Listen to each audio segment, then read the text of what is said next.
Hi friends, हाँ, technical analysis के ये वीडियो सीरीज़ में आज हम लोग सीखने वाले चार्ट पैटर्न्स के बारे में।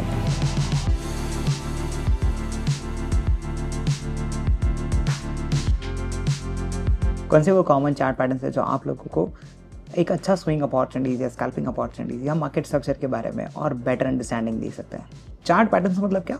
मल्टीपल कैंडल्स के फॉर्मेशन के साथ साथ चार्ट पे एक कोई पैटर्न फॉर्म होता है।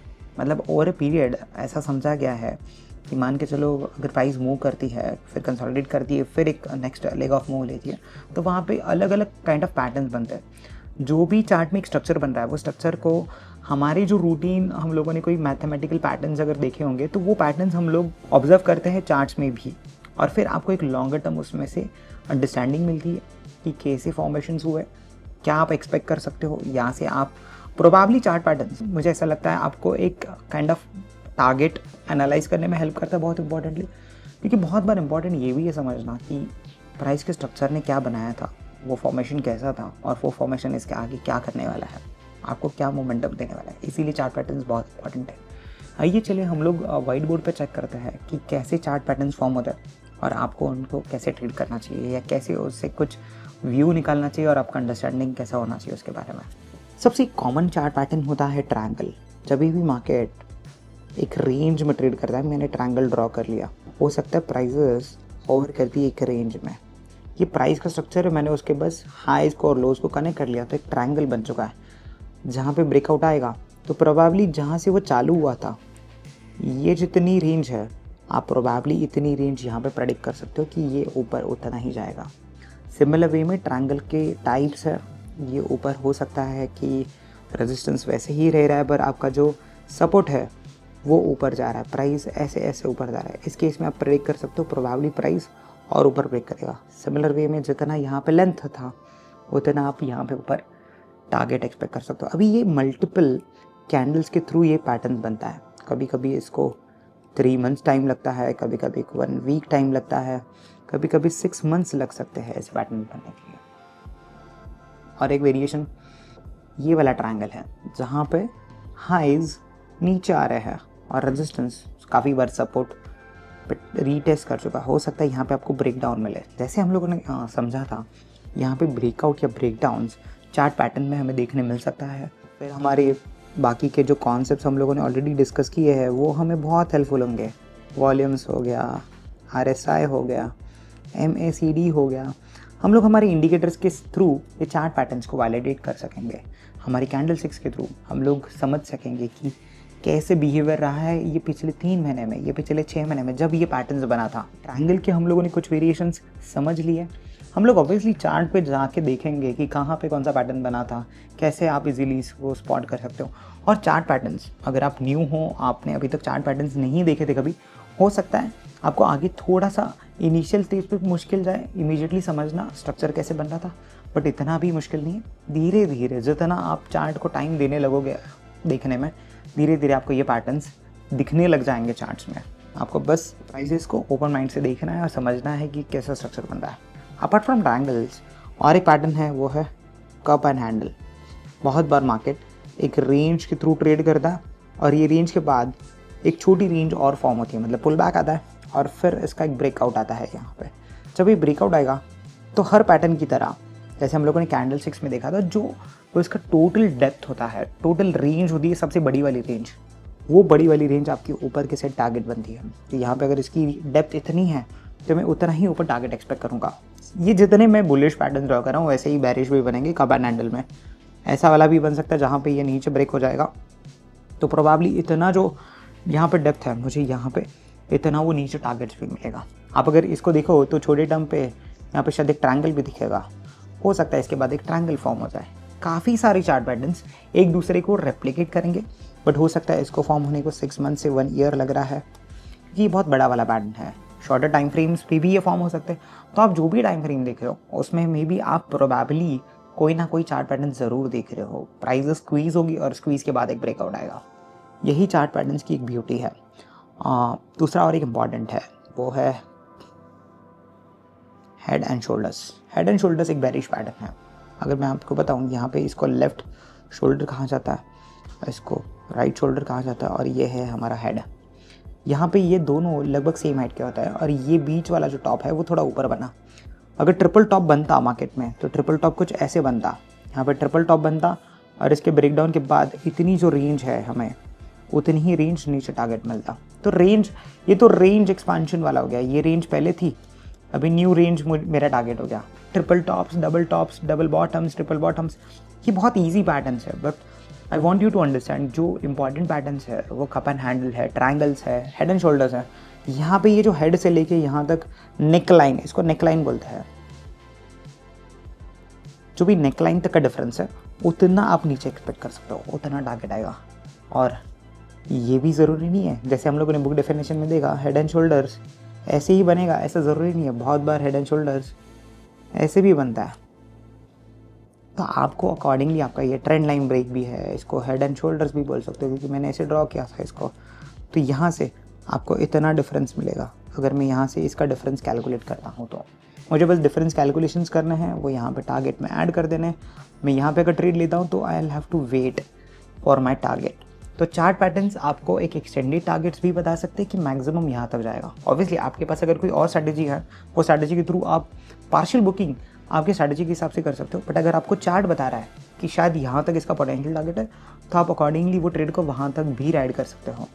ये ब्यूटी है चार्ट पैटर्न्स का। बट चार्ट पैटर्न्स आपको, जो हम लोगों ने बेसिक वीडियो में बात की थी कि टेक्निकल एनालिसिस में आपको होल्डिंग पीरियड का अंदाज़ा भी आता है, आपकी टाइम फ्रेम भी आपको बताती है। अगर आप 15 मिनट में ट्रेड लेते हो तो शायद वो ट्रेड अगले कुछ और आधे 1 घंटे तक वैलिड है। 15 मिनट वाला पैटर्न कहीं और तक चलेगा। RSI आप 30 से ले रहे हो तो आपको पता है अपर लिमिट 70 तक मेरा प्रॉफिट बुकिंग है। 70 पर शॉर्ट कर रहे हो तो 30-40 मेरा प्रॉफिट बुकिंग एरिया। उसको टाइम कितना लगेगा इसका एक हमें एक्सपेक्टेड अंदाज़ा आ जाता है। वैसे ही चार्ट पैटर्न में वो पैटर्न बनने को कितना टाइम लगा था, उसके बाद उसको टारगेट अचीव करने में भी शायद उतना टाइम लग सकता है, ये हमें अंदाज़ा आ जाता है। तो ये हुए चार्ट पैटर्न। हम लोग चार्ट पैटर्न्स को जाके चेक करेंगे कि कौन सा और एक चार्ट पैटर्न है जो हमें क्रिप्टो एसेट्स में दिख रहा है और उसको हम लोग कैसे ट्रेड करें। और एक इंपॉर्टेंट चार्ट पैटर्न है, उसके पहले हम लोग चार्ट्स पे जाएं, वो है flag and pole. Flag and pole में क्या होता है, एक राइज बहुत शार्प मोमेंटम आता है, ये क्रिप्टोज में बहुत बार होता है। उसके बाद प्राइजेस कंसोलिडेट करती है थोड़ी रेंज में, ये रेंज फॉर्मेशन होता है और रेंज फॉर्मेशन के बाद वापस ब्रेकआउट देगा। तो ये जो पहला वाला स्विंग लो से यहाँ तक जितना मोमेंटम आया था ना, ये जो पोल साइज़ है, हम लोग ये इसी को ऊपर टारगेट मानेंगे। तो ये एक पैटर्न है जो बहुत बार फॉर्म होगा। आपको गिरते टाइम भी ऐसा हो सकता है कि बेरिश फ्लैग एंड पोल बना है, तो bearish flag and pole. Flag and pole की अगर मैं बात करूँ तो कप एंड हैंडल में अगर वापस मैं आपको बताऊँ तो एक फ्लैग पैटर्न ही है। यहाँ से देखो ये अप मूव आया है और ये इसका साइडवेज मोमेंटम है, जिसका ब्रेक भी वापस फ्लैग एंड पोल हो जाएगा। तो मोर और लेस सारे कोइंसाइड करेंगे एक दूसरे के ऊपर पैटर्न्स। बट यस, आप क्या ऑब्जर्व करते हो, कोई इसको ट्रायंगल करके इतना छोटा मोमेंटम ही लेगा, कोई थोड़ा लार्जर पिक्चर देखेगा और थोड़ा शायद ज़्यादा मोमेंटम ले लेगा। तो ये इंपॉर्टेंट है, आप लार्जर पिक्चर को देख के आपके एंट्रीज़ में कैसे आप एनालिसिस करते हो, कैसे आप अकॉर्डिंगली आपके ट्रेड्स को प्लान करते हो, ये उतना ही इंपॉर्टेंट है। चलो चार्ट पे जाके देखते हैं। बिटकॉइन के चार्ट पे कोई वहाँ पे चार्ट पैटर्न अवेलेबल है नहीं। मल्टी टाइम फ्रेम पे देखेंगे, डेली पे भी देखते हैं, वीकली पे भी देखते हैं। ओके, तो ये वीकली वाला चार्ट है जो पिछले वीडियो में हम लोगों ने इस पर देखा था। तो यहाँ पे मुझे 2 चार्ट पैटर्न तो ऑब्वियसली इमीडिएटली दिख रहे हैं। क्या शायद आपको भी नोटिस हो गया है? यस, तो हो सकता है काफ़ी लोगों ने गैस कर लिया होगा। तो ये देखिए, ये एक मोमेंटम है, यहाँ पे ये कब बना था, फिर इसके बाद ये इसका हैंडल बना है और ये ब्रेकआउट आया है। हो सकता है पोटेंशियली ये इसका इतना टारगेट होना चाहिए जो है 70,000 से लेके शायद 20,000 50,000 पॉइंट्स। यहाँ से 50 के लिए उसने 120 तक जाना था इससे, पर ये 110 तक गया, मतलब कुछ 10% से ही टारगेट मिस हो चुका है। बट चार्ट पैटर्न ने तो काम किया है। अगर मैं और एक चीज़ की बात करूँ, कप एंड हैंडल छोड़ दूँ और मैं बस यहाँ से ये स्ट्रेंथ की बात करूँ, ये फ्लैग एंड पोल भी है। यहाँ से देखो साइडवेज मोमेंटम आया, साइडवेज मोमेंटम ऊपर ब्रेक हुआ और मुझे वहाँ पे एक टारगेट मिला। अगर उसके अलावा मैं और कहीं पर पैटर्न्स को एनालाइज करूँ तो यहाँ पे वीकली में मैं इसको डबल टॉप बोल सकता हूँ। ये एक टॉप है, बॉटम टॉप, ये इसके पहले वाला है। जब ये ब्रेक हुआ, मेरे लिए ये जो ऊपर वाला रेंज है ना, हो सकता है इतना ही रेंज मेरा नीचे वाला टारगेट भी रहेगा।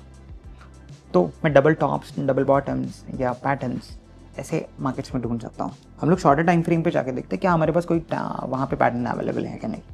अगर मैं इसको 1 आवर कर लूँ तो 1 आवर पे देखते हैं, तो 1 आवर पे पोटेंशियली एक फ्लैग लग रहा था। यहाँ पे कुछ रेंज मोमेंटम चल रहा है अभी फ़िलहाल। ये फ्लैग के बाद अगर इसका ब्रेकआउट आता है ऊपर तो प्रोबेबली मुझे ये जो पोल साइज़ है यहाँ से 83 से लेके 88 तक का, ये शायद यहाँ पे ऊपर मिल पाएगा टारगेट, अगर ये ऊपर ब्रेक करता है तो। और अगर मैं यहाँ पे बस छोटे टाइम फ्रेम की बात करूँ तो यहाँ पे छोटे टाइम फ्रेम पे जो मैंने ट्रायंगल पैटर्न ड्रॉ किया था वैसा कोई पैटर्न बन रहा है। ये ऊपर हाइज है और ये ऊपर कनेक्ट हो रहा है। हो सकता है ये इसमें और थोड़ा टाइम स्पेंड करे और फिर ब्रेकआउट दे, वो भी पॉसिबल है। फिर उस केस में इतना जो रेंज है ये सबसे बड़ा वाला 88 से लेके 86 तक, तो ये 2000 पॉइंट्स का मैं यहाँ पे एक्स्ट्रापोलेट करके एक टारगेट निकाल सकता हूँ। तो अकॉर्डिंगली आप अगर ट्रायंगल्स को ट्रेड करो, अगर पैटर्न्स को ट्रेड करो तो बहुत इंपॉर्टेंट रहेगा। टू स्टार्ट विद मैं सबको बोलूँगा शॉर्टर टाइम फ्रेम पे अगर एक स्कैल्पर हो या इंट्राडे ट्रेडर हो तो आप ट्रायंगल्स को आइडेंटिफाई करना शुरू कर दीजिए, ट्रेंड लाइंस को कनेक्ट करना शुरू कर दीजिए, हाइज को कनेक्ट करो और लोज को कनेक्ट करो। जब आप दो हाइज को कनेक्ट करते हो आपको थर्ड एक लेवल मिल जाती है कि वहाँ पे क्या होगा। दो लोज को कनेक्ट करते हो तो आपको और एक थर्ड लेवल मिल जाएगी कि वहाँ पे क्या होगा। जब आप पर्टिकुलर लेवल्स के बारे में अंदाज़ा निकाल लेते हो तो आपको अपने आप चार्ट्स दिखने लगते हैं। पहले एक चार्ट पैटर्न से स्टार्ट करो, फिर अलग अलग चार्ट पैटर्न्स पे मूव कीजिएगा। उससे क्या हो जाएगा, आपका अंडरस्टैंडिंग अबाउट टेक्निकल एनालिसिस और बढ़ जाएगा, कॉन्फिडेंस और बढ़ जाएगा कि ओवर पीरियड ये जो चार्ट पैटर्न है ये कुछ नहीं है बट एक एनालिसिस है ह्यूमन बिहेवियर का कि ओवर दिस टाइम फ्रेम जितना मैंने इसको ऑब्जर्व किया कि मान के चलो अगर ये मैं देख रहा हूँ तो ये पिछले 20 दिनों का चार्ट है, 15 दिनों का चार्ट है, तो 15 दिनों की ह्यूमन बिहेवियरल ये एसेट को लेके कैसी रही है, उनका विजन कैसा रहा है। अगर बाइंग कर रहे हैं तो कंसोलिडेटेड बाइंग करके, एक्यूमुलेशन करके, अभी छोटा सा पुल बैक देके, लाइक कप एंड हैंडल की अगर मैं बात करूँ तो अच्छा डेप्थ में बाइंग होके ऊपर आया, ऊपर आने के बाद तो उसने कंसोलिडेट किया, पॉज किया और फिर नेक्स्ट लेग ऑफ मोमेंटम आ सकता है। तो बस प्रोबेबिलिटीज़ के ऊपर डिस्कशन कर रहे हैं। पैटर्न्स हमें वो जो ब्रेकआउट्स या ब्रेकडाउन्स है ये इफेक्टिवली ट्रेड करने में मदद करेंगे। उसके साथ साथ अगर हम लोग हमारी वॉल्यूम्स को अगर मर्ज कर देंगे तो हमें और अच्छे से पता हो जाएगा कि ये ब्रेकआउट्स या ब्रेकडाउन्स फेल होने वाले हैं या सस्टेन करने वाले हैं। मे बी हम लोग पैटर्न रीटेस्ट पे भी ट्रेड ले सकते हैं। तो पैटर्न रीटेस्ट तो एक बहुत ही अच्छा कॉन्सेप्ट है। लाइक नेक लाइन अगर टूट जाती है तो उसके बाद आप इमीडिएटली ट्रेड ब्रेकआउट पे ना लो, पुल बैक आने दो, वापस वो जो रेजिस्टेंस ब्रेक हुआ तो वो सपोर्ट बन जाएगा। जो हमारी बेसिक कॉन्सेप्ट है सपोर्ट एंड रेजिस्टेंस की, वहाँ पे भी आप आपके ट्रेड्स को प्लान कर सकते हो। सिमिलरली जितना हम लोग धीरे धीरे आगे बढ़ते जा रहे हैं, मे बी अगर हम लोग कॉम्प्लेक्स भी करते जा रहे हैं, हम लोग एकदम ल्यूसिड मैनर में समझने की कोशिश कर रहे हैं कि जो ट्रेड लोकेशंस है, ये ट्रेड लोकेशंस पे हम लोग इफेक्टिवली हमारे प्राइस एक्शन को क्या ऑब्जर्व करने वाले हैं, हम लोग वो प्राइस एक्शन पे क्या देखेंगे, क्या हमें चाहिए वहाँ से, और फिर हम लोग एक बेटर ट्रेड अपॉर्चुनिटी कैसे ढूंढ सकते हैं। अगले वीडियो में हम लोग और आगे बढ़ते हैं और कुछ अलग कैंडल पैटर्न्स के ऊपर बात करेंगे जो हम लोगों ने इसके पहले नहीं की थी। See you in the next video. Thank you.